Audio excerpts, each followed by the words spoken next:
Uttara Kannada Congress ticket ಆಕಾಂಕ್ಷಿಗಳ ಪಟ್ಟಿ final ಆಗಿದ್ದು ಒಟ್ಟು 5 ಹೆಸರನ್ನ ಹೈಕಮಾಂಡ್ಗೆ ಕಳುಹಿಸಿರುವುದಾಗಿ ಸಚಿವ ಎಚ್.ಕೆ. ಪಾಟೀಲ್ ಮಾಹಿತಿ ಕೊಟ್ಟಿದ್ದಾರೆ. ಶಿರಸಿಯಲ್ಲಿ ಮಾತನಾಡಿದ ಅವರು, ಮೊದಲ ಹಂತವಾಗಿ ಗೆಲ್ಲಬಹುದಾದ 5 ಆಕಾಂಕ್ಷಿಗಳ ಹೆಸರನ್ನ ವರಿಷ್ಠರಿಗೆ ಸೂಚಿಸಿದ್ದೇವೆ. ಶೀಘ್ರದಲ್ಲೇ ಸರ್ವೆ ನಡೆಸಿ ಅಭ್ಯರ್ಥಿಯನ್ನ ಆಯ್ಕೆ ಮಾಡ್ತೇವೆ ಅಂತ ಹೇಳಿದರು. ಅಲ್ಲದೆ ಬಿಜೆಪಿ ಧರ್ಮಗಳ ಆಧಾರದ ಮೇಲೆ ರಾಜಕೀಯ ಮಾಡ್ತಾ ಇದೆ, ದಕ್ಷಿಣ ಭಾರತದಲ್ಲಿ ಬಿಜೆಪಿಯ ಆಟಗಳು ನಡೆಯೋದಿಲ್ಲ ಅಂತ ಅಬ್ಬರಿಸಿದರು. ಸಕ್ಕರೆ ನಾಡು ಮಂಡ್ಯದಲ್ಲಿ ಕಾಂಗ್ರೆಸ್ ಅದ್ದೂರಿ ಸಮಾವೇಶ ನಡೆಸಿದೆ. ಈ ಮೂಲಕ ಲೋಕಸಭೆ ಚುನಾವಣೆಗೆ ಭರ್ಜರಿ ಮತಬೇಟೆ ನಡೆಸಿತು. ಇನ್ನು ಸಮಾವೇಶದಲ್ಲಿ ಭಾಗಿಯಾಗಿದ್ದ ಸಿಎಂ ಸಿದ್ದರಾಮಯ್ಯ ದಳಪತಿಗಳ ವಿರುದ್ಧ ತೀವ್ರ ವಾಗ್ದಾಳಿ ನಡೆಸಿದರು. ರಾಜ್ಯದಲ್ಲಿ ಬಿಜೆಪಿಯೊಂದೇ ವಿರೋಧ ಪಕ್ಷವಾಗಿದೆ, ಬಿಜೆಪಿ ಜೊತೆ ಸೇರಿ ಜೆಡಿಎಸ್ ತನ್ನ ಅಸ್ತಿತ್ವವನ್ನೇ ಕಳೆದುಕೊಂಡಿದೆ ಅಂತ ವಾಗ್ಯುದ್ಧ ನಡೆಸಿದರು. ರಾಜ್ಯದಲ್ಲಿ 28 ಕ್ಷೇತ್ರ ಗೆಲ್ಲೋದಾಗಿ ಬಿಜೆಪಿ ಬುರುಡೆ ಬಿಡ್ತಾ ಇದೆ, ಬಿಜೆಪಿ ಸುಳ್ಳು ಹೇಳಿಕೊಂಡು ರಾಜಕಾರಣ ಮಾಡ್ತಾ ಇದೆ ಅಂತ ಸಿಎಂ ಗುಡುಗಿದರು. ಬಿಜೆಪಿ ಶಾಸಕ ಎಸ್.ಟಿ. ಸೋಮಶೇಖರ್ ಕಾಂಗ್ರೆಸ್ ಸೇರ್ತಾರೆ ಎಂಬ ವಿಚಾರ ಮತ್ತಷ್ಟು ಬಲವಾಗ್ತಾ ಇದೆ. ಇತ್ತೀಚೆಗೆ ಕಾಂಗ್ರೆಸ್ ಅಭ್ಯರ್ಥಿ ಪುಟ್ಟಣ್ಣ ಪರ ಮತಯಾಚನೆ ನಡೆಸಿದ್ದ ಎಸ್.ಟಿ. ಸೋಮಶೇಖರ್ ಈಗ ಡಿಸಿಎಂ ಡಿಕೆಶಿ ಜೊತೆ ಒಟ್ಟಿಗೆ ಪ್ರಯಾಣಿಸಿ ಸುದ್ದಿಯಾಗಿದ್ದಾರೆ. ಬೆಂಗಳೂರಿನಿಂದ ಮಂಗಳೂರಿಗೆ ಡಿಕೆಶಿ ಹಾಗೂ ಎಸ್ಟಿಎಸ್ ಜೊತೆಗೆ ಪ್ರಯಾಣಿಸಿದ್ದಾರೆ. ಕರ್ನಾಟಕ ಬ್ಯಾಂಕ್ ಶತಮಾನೋತ್ಸವ ಕಾರ್ಯಕ್ರಮದಲ್ಲಿ ಇಬ್ಬರು ನಾಯಕರು ಒಟ್ಟಿಗೆ ಕಾಣಿಸಿಕೊಂಡಿದ್ದಾರೆ. ಸಿಎಂ ಡಿಸಿಎಂ ಲೋಕಸಭೆಗೆ ಸ್ಪರ್ಧೆ ಮಾಡಬೇಕು ಎಂಬ ಸಚಿವ ಮಹದೇವಪ್ಪ ಹೇಳಿಕೆ ವಿಚಾರಕ್ಕೆ ಸಂಸದ ಡಿಕೆ ಸುರೇಶ್ ಪ್ರತಿಕ್ರಿಯೆ ಕೊಟ್ಟಿದ್ದಾರೆ. ಮಹದೇವಪ್ಪ ಒಳ್ಳೆ ಸಲಹೆ ಕೊಟ್ಟಿದ್ದಾರೆ, ನಾನು ಅವರ ಸಲಹೆ ಸ್ವಾಗತ ಮಾಡ್ತೀನಿ. ಈ ಬಗ್ಗೆ ಪಕ್ಷದ ಹೈಕಮಾಂಡ್ ತೀರ್ಮಾನ ಮಾಡುತ್ತೆ ಅಂತ ಡಿಕೆ ಸುರೇಶ್ ಹೇಳಿದರು. ಅದಕ್ಕೆ ಅಲ್ಲೇ ಇದ್ದ ಡಿಸಿಎಂ ಡಿಕೆಶಿ ಸಹ ಹೌದು ಅಂತ ಉತ್ತರಿಸಿದರು. ಕುಂದಾನಗರಿಯಲ್ಲಿ ಮತ್ತೆ ಫ್ಯಾಮಿಲಿ ಪಾಲಿಟಿಕ್ಸ್ದ ಅಬ್ಬರ ಜೋರಾಗಿದೆ. ಸತೀಶ್ ಜಾರಕಿಹೊಳಿ ವರ್ಸಸ್ ಹೆಬ್ಬಾಳ್ಕರ್ ಮಧ್ಯೆ ಕುಟುಂಬ ಕಾಳಗ ಶುರುವಾಗಿದೆ. ಬೆಳಗಾವಿ ಲೋಕಸಭೆ ಟಿಕೆಟ್ಗಾಗಿ ಮುಸುಕಿನ ಗುದ್ದಾಟ ನಡೀತಾ ಇದೆ. ಪುತ್ರ ಮೃಣಾಳ್ನನ್ನ ಕಣಕ್ಕಿಳಿಸಲು ಹೆಬ್ಬಾಳ್ಕರ್ ಪಟ್ಟು ಹಿಡಿದ್ರೆ, ಮತ್ತೊಂದೆಡೆ ಪುತ್ರಿ ಪ್ರಿಯಾಂಕಾಳನ್ನ ಕಣಕ್ಕಿಳಿಸಲು ಜಾರಕಿಹೊಳಿ ಲಾಭಿ ಮಾಡ್ತಾ ಇದ್ರು. ಆದ್ರೀಗ ಪುತ್ರಿ ಪರ ಲಾಭಿ ಮಾಡ್ತಾ ಇದ್ದ ಜಾರಕಿಹೊಳಿ ಸೈಲೆಂಟ್ ಆಗಿದ್ದಾರೆ. ಸದ್ಯ ಪುತ್ರಿಯನ್ನೇ ರಾಜಕೀಯಕ್ಕೆ ಕರೆತರಬೇಡಿ ಅಂತ ಸತೀಶ್ಗೆ ಆಪ್ತರು ಸೂಚಿಸಿದ್ದಾರೆ ಅಂತ ಹೇಳಲಾಗ್ತಾ ಇದೆ. ಹೀಗಾಗಿ ಗೊಂದಲದಲ್ಲಿರುವ ಸತೀಶ್ ಜಾರಕಿಹೊಳಿ ಸದ್ಯ ಸೈಲೆಂಟ್ ಆಗಿದ್ದಾರೆ.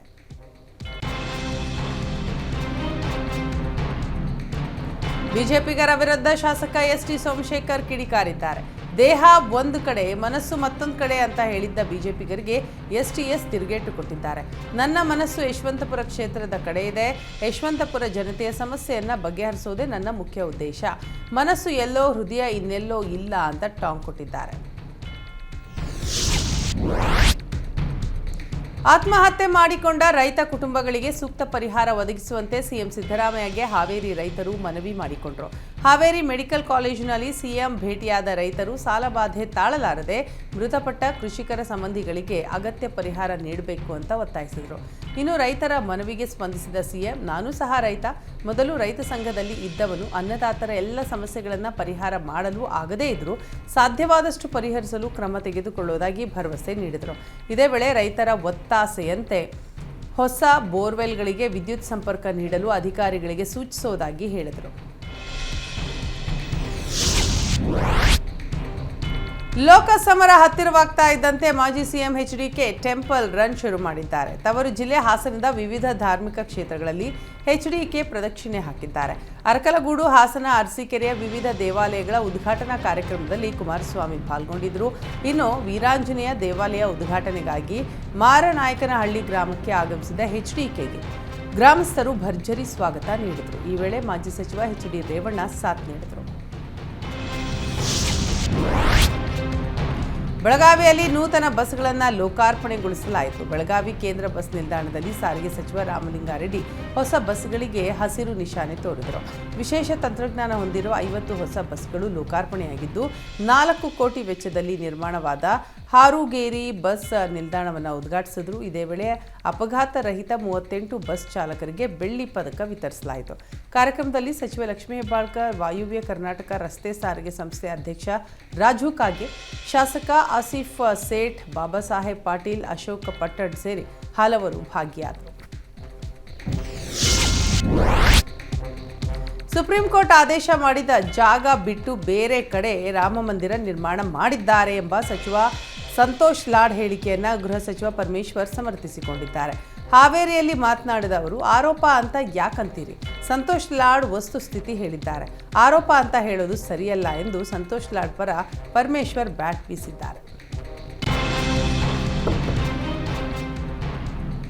ಸಚಿವ ಸಂತೋಷ್ ಲಾಡ್ ಹೇಳಿಕೆಗೆ ಪರಿಷತ್ ವಿಪಕ್ಷ ನಾಯಕ ಕೋಟಾ ಶ್ರೀನಿವಾಸ್ ಪೂಜಾರಿ ಕಿಡಿಕಾರಿದ್ದಾರೆ. ರಾಮ ಮಂದಿರ ಶಿಲಾನ್ಯಾಸದ ಸಂದರ್ಭದಲ್ಲಿ ಕಪ್ಪು ಬಟ್ಟೆ ಹಾಕಿ ಕಾಂಗ್ರೆಸ್ನವರು ಸಂಸತ್ಗೆ ಬಂದಿದ್ರು, ಶ್ರೀರಾಮ ಅನ್ನೋದೇ ಕಾಲ್ಪನಿಕ ನಂಬಿಕೆ ಎಂದು ಸುಪ್ರೀಂ ಕೋರ್ಟ್ಗೆ ಹೇಳಿದ್ರು ಅಂತ ಕೈ ಪಡೆ ವಿರುದ್ಧ ಕಿಚ್ಚು ಹೊರಹಾಕಿದ್ದಾರೆ. ಅಲ್ಲದೆ ಒಂದು ಸಲ ರಾಮ ಮಂದಿರಕ್ಕೆ ಹೋಗಿ ದರ್ಶನ ಮಾಡಿಕೊಂಡು ಬನ್ನಿ, ಆಗಲಾದರೂ ಒಳ್ಳೆ ಬುದ್ಧಿ ಬರಲಿ ಅಂತ ಸಚಿವ ಲಾಡ್ಗೆ ಟಾಂಗ್ ಕೊಟ್ಟಿದ್ದಾರೆ. ಸಿಎಂ ಸಿದ್ದರಾಮಯ್ಯ ವಿರುದ್ಧ ಮಾಜಿ ಸಿಎಂ ಎಚ್.ಡಿ. ಕುಮಾರಸ್ವಾಮಿ ಕಿಡಿಕಾರಿದ್ದಾರೆ.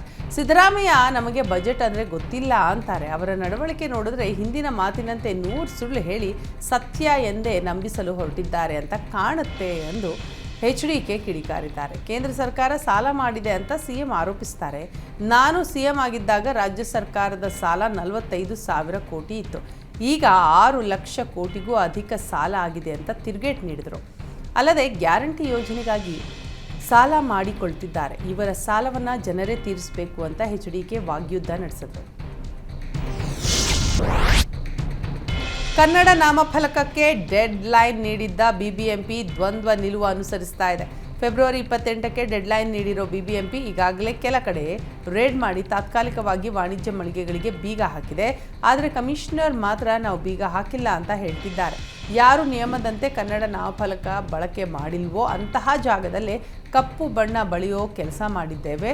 ಈಗಾಗಲೇ 40,000ಕ್ಕೂ ಅಧಿಕ ಅಂಗಡಿಗಳು ನಾಮಫಲಕವನ್ನು ಬದಲಿಸಿವೆ. ಕಾಡಾನೆ ದಾಳಿಗೆ 2 ಮಹಿಳೆಯರು 3 ಹಸುಗಳು ಬಲಿಯಾಗಿವೆ. ಆನೇಕಲ್ ಗಡಿಭಾಗದ ಅಣ್ಣಿಯಾಳ ಬಳಿ ಈ ಘಟನೆ ನಡೆದಿದೆ. ಆನೇಕಲ್ ಗಡಿಭಾಗದ ಗುಮ್ಮಳಾಪುರ ಅಣ್ಣಿಯಾಳ ಸುತ್ತಮುತ್ತ ಆನೆ ದಾಂಧಲೆ ನಡೆಸಿದ್ದು, ಗ್ರಾಮಕ್ಕೆ ಬಂದ ಆನೆ ಓಡಿಸಲು ಗ್ರಾಮಸ್ಥರು ಮುಂದಾಗಿದ್ದಾರೆ. ಈ ಸಂದರ್ಭದಲ್ಲಿ ತೋಟದಲ್ಲಿ ಕೆಲಸ ಮಾಡ್ತಾ ಇದ್ದವರ ಮೇಲೆ ಕಾಡಾನೆ ದಾಳಿ ಮಾಡಿದೆ. ವಸಂತ ಹಾಗೂ ಅಶ್ವಥಮ್ಮ ಇಬ್ಬರೂ ಆನೆ ದಾಳಿಯಿಂದ ಸ್ಥಳದಲ್ಲೇ ಮೃತಪಟ್ಟಿದ್ದಾರೆ. ಇನ್ನು ಹಸುಗಳ ಮೇಲೆಯೂ ಎರಗಿದ ಪುಂಡಾನೆ 3 ರಾಸುಗಳ ಸಾವಿಗೆ ಕಾರಣವಾಗಿದೆ. ಕಾಡಾನೆ ಹಾವಳಿ ನಿಯಂತ್ರಿಸದ ಅರಣ್ಯ ಇಲಾಖೆ ವಿರುದ್ಧ ಗ್ರಾಮಸ್ಥರು ಆಕ್ರೋಶ ಹೊರಹಾಕಿದ್ದಾರೆ. ಸ್ಥಳೀಯ ಶಾಸಕ ರಾಮಚಂದ್ರ ನೇತೃತ್ವದಲ್ಲಿ ರಸ್ತೆ ತಡೆದು ಪ್ರತಿಭಟನೆ ನಡೆಸಿದರು. ಮೃತ ಮಹಿಳೆಯರ ಸಾವಿಗೆ ತಲಾ 20 ಲಕ್ಷ ಪರಿಹಾರ ನೀಡಬೇಕು, ಮೃತರ ಕುಟುಂಬದವರಿಗೆ ಸರ್ಕಾರಿ ಉದ್ಯೋಗ ಕೊಡಬೇಕು ಅಂತ ಒತ್ತಾಯಿಸಿದರು. ರಸ್ತೆ ತಡೆ ಹಿನ್ನೆಲೆ ಕೆಲ ಹೊತ್ತು ಟ್ರಾಫಿಕ್ ಜಾಮ್ ಆಗಿದ್ದು, ಪೊಲೀಸರ ಮನವೊಲಿಕೆಯ ಬಳಿಕ ಪ್ರತಿಭಟನೆ ವಾಪಸ್ ಪಡೆಯಲಾಯಿತು. ಕೋಲಾರ ನಗರದ ಬ್ರಾಹ್ಮಣರ ಬೀದಿಯಲ್ಲಿ ಅದ್ದೂರಿಯಾಗಿ ಶ್ರೀ ಮಧ್ವಮ ನವಮಿ ಬ್ರಹ್ಮ ರಥೋತ್ಸವವನ್ನು ಆಚರಣೆ ಮಾಡಲಾಯಿತು. ದೇಶಮುಖಿ ಶ್ರೀ ದೊಡ್ಡ ಆಂಜನೇಯ ಸ್ವಾಮಿ ದೇವರ ಬೃಹತ್ ರಥೋತ್ಸವದ ಮೆರವಣಿಗೆ ನಡೆಸಲಾಯಿತು. ನಗರದ ಪ್ರಮುಖ ಬೀದಿಗಳಲ್ಲಿ ರಥೋತ್ಸವ ಪ್ರದಕ್ಷಿಣೆ ಹಾಕಿತು. ಶ್ರೀ ದೊಡ್ಡ ಆಂಜನೇಯ ಸ್ವಾಮಿ ಕೇಳಿದ ವರವನ್ನು ಕರುಣಿಸುವ ಶಕ್ತಿ ದೇವರು ಎಂದು ನಂಬಿರುವ ಭಕ್ತರು ಹೆಚ್ಚಿನ ಸಂಖ್ಯೆಯಲ್ಲಿ ಬಂದು ದೇವರ ಕೃಪೆಗೆ ಪಾತ್ರರಾದರು. ಕರಾವಳಿ ಜಿಲ್ಲೆ ದಕ್ಷಿಣ ಕನ್ನಡದಲ್ಲಿ ಮತ್ತೆ ಟಿಪ್ಪು ಸಮರ ಜೋರಾಗಿದೆ. ಉಳ್ಳಾಲ ತಾಲೂಕಿನ ಹರೇಕಳದಲ್ಲಿ ಡಿವೈಎಫ್ಐಯಿಂದ 6 ಅಡಿ ಎತ್ತರದ ಟಿಪ್ಪು ಸುಲ್ತಾನ್ ಕಟೌಟ್ ಅಳವಡಿಕೆ ಮಾಡಲಾಗಿದೆ. ಇದರಿಂದ ರೊಚ್ಚಿಗೆದ್ದಿರುವ ಹಿಂದೂ ಸಂಘಟನೆಗಳು ಸರ್ಕಾರದ ವಿರುದ್ಧ ಆಕ್ರೋಶ ಹೊರಹಾಕಿವೆ. ಈ ಬೆನ್ನಲ್ಲೇ ಕೂಡಲೇ ಟಿಪ್ಪು ಕಟೌಟ್ ತೆರವಿಗೆ ತಕ್ಷಣ ತೆರವು ಮಾಡಲೇಬೇಕು ಅಂತ ಪೊಲೀಸರು ನೋಟಿಸ್ ಕೊಟ್ಟಿದ್ದಾರೆ.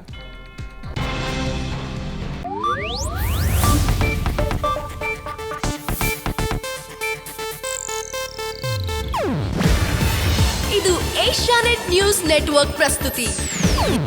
ನೀವು ನೋಡ್ತಿದ್ದೀರಾ ಏಷ್ಯಾನೆಟ್ ಸುವರ್ಣ ನ್ಯೂಸ್.